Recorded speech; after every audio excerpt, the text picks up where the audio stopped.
This is Tony and Susan Alamo, coming to you from the Grand Ole Opry House in Nashville, Tennessee. Thank you, thank you. And thank you out in television land for being with us this next half hour. Just stay right here with us, and we're going to talk about Jesus. And all you people out there that are interested in the things of God, this is a place for you right here, so just stay right where you are, and the Lord bless you. We have a new gospel album, tremendous selections on this album. J.D. Sumner and the Stamps Quartet with Tony Alamo. And you can get this gospel album by sending to Alamo, Arkansas. That's Tony and Susan Alamo, Post Office Box 398, Alma, Arkansas. Tony and Susan Alamo, Post Office Box 398, Alma, Arkansas. And now here's a selection from the new album, Tony Alamo singing with J.D. Sumner and the Stamps Quartet, If God Is Dead. If God is dead, whose is living in my soul?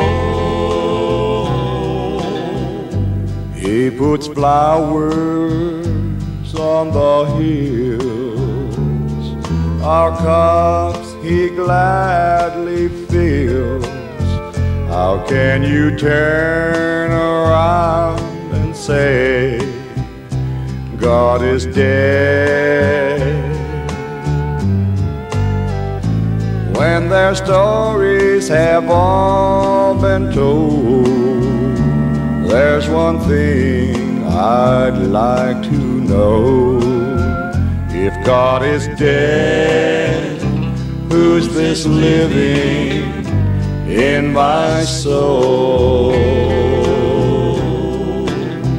He gives us shelter from life's stormy weather, gives us love to keep us together. When life gets like a ship on a raging sea, and when the stage of life grows cold, somebody helps us play our role. If God is dead, who's this living in my soul? If my soul had windows, I'd leave them open so the world could see the ugly scars upon those hands that bled for you and me. There's a bridge you can cross if you will.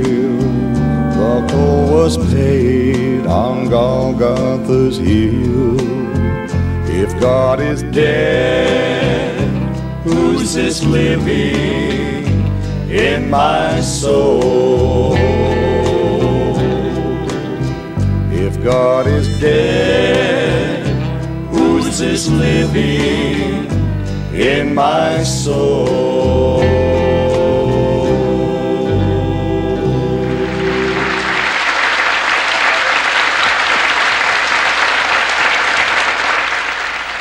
Thank you. And some of the other selections from this album are I Love You So Much It Hurts Me. Now Tony sings this song to me. Consideration. You know, this Consideration is an old song. Red Foley recorded this song years ago. And Jesus is the only way in the city where the Lamb is the light. The great speckled bird, how long has it been?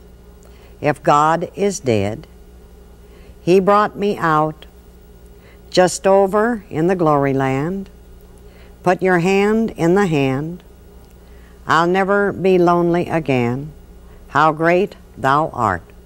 Now there's album and tapes of all these selections, and If you want the album or the tapes, will you please write to Tony and Susan Alamo, Post Office Box 398, Alma, Arkansas. That's A-L-M-A, Arkansas. Tony and Susan Alamo.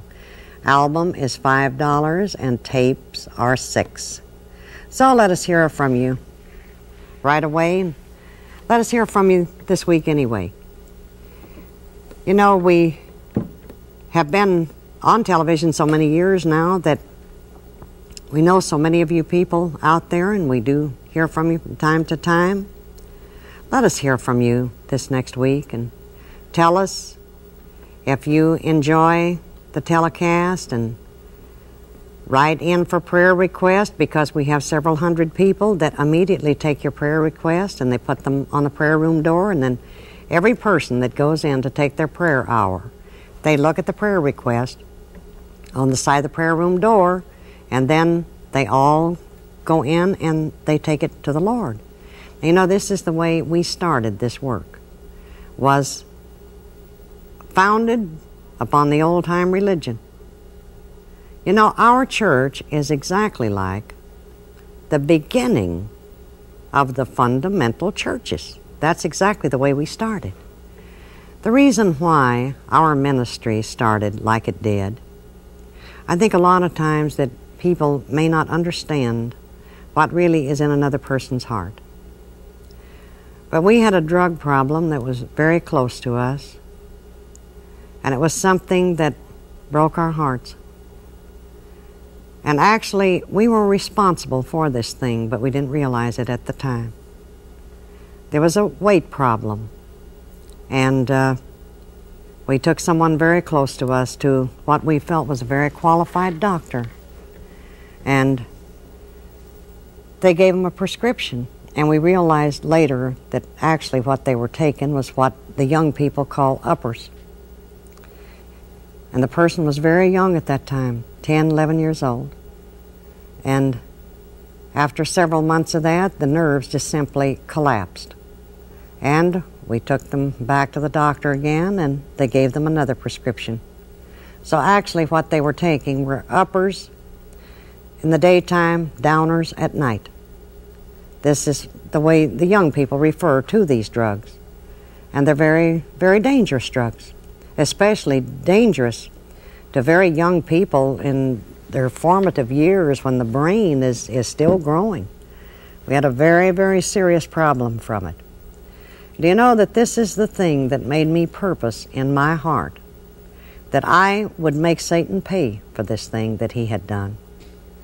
And it gave me the desire every time I saw another young person that was involved in drugs, to go to that person and to tell them about Jesus Christ. And that is how our ministry started. It started one-to-one. We'd see the young people wandering up and down Hollywood Boulevard and Sunset Boulevard. And at that time, 10 years ago, they were coming into California from all over the United States of America. It was just like a melting pot. Couldn't believe some of the terrible things that were happening there at that time from drugs, alcohol.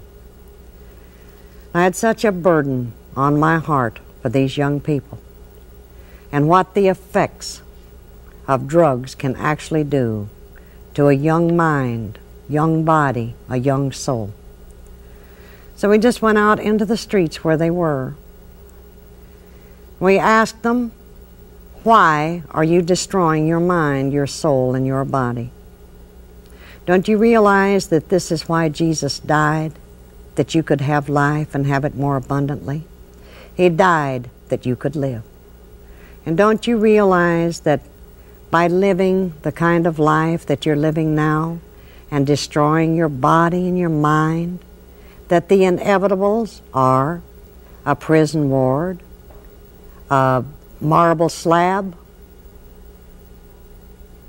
The alternatives are bad any way that you look at it, or a mental institution.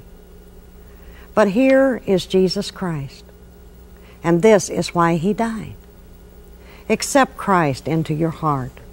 Pick up the cross and follow him, because he promises to make you a new creature. We saw thousands of young people come to Jesus Christ. We saw them accept Him into their hearts as their Lord and their Master.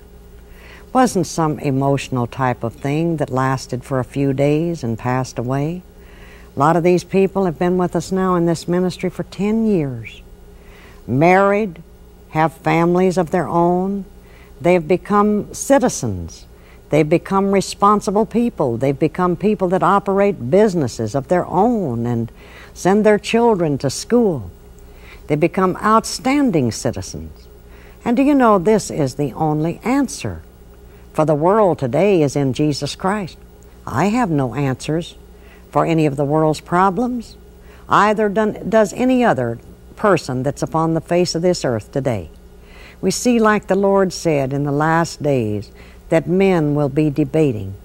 Every time you turn on television, you see a panel of politicians, a panel of men or women from some organization, and everyone is debating what to do about the drug problem, what to do about crime, what to do about this, and what to do about that.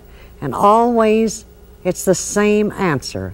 They have no answers, because everything that they have tried for the past 10, 15 years has just simply backfired. It hasn't done any good.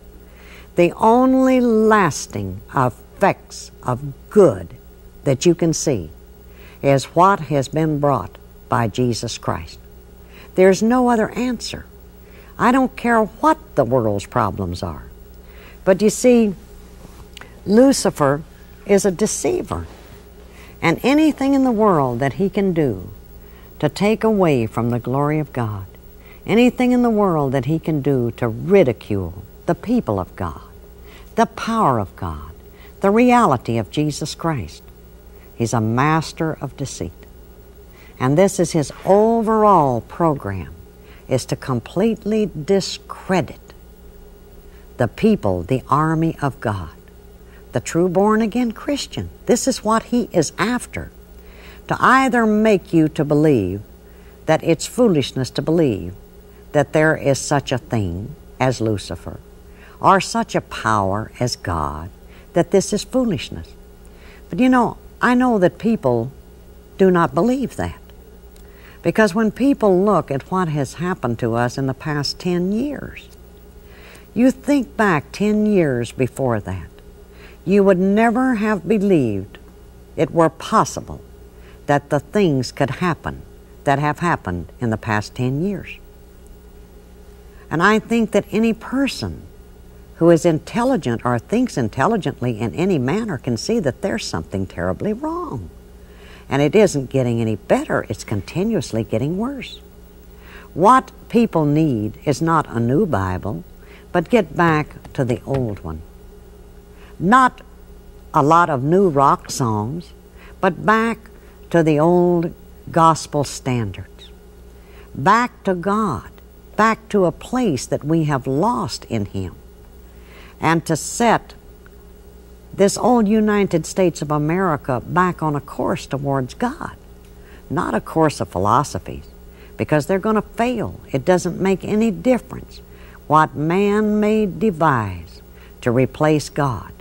We'll find ourselves in more of a dilemma when it's all finished. But if we can find ourselves and find our way to the foot of the old rugged cross, that's where it is. That's where the answers are.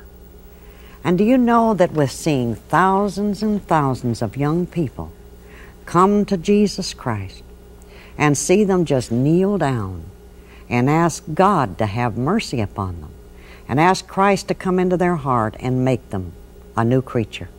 It works. It really works. And there isn't any doubt about it that it's a lasting effect. It isn't something that is here for a few hours and then it passes away. But it's something that lasts throughout eternity.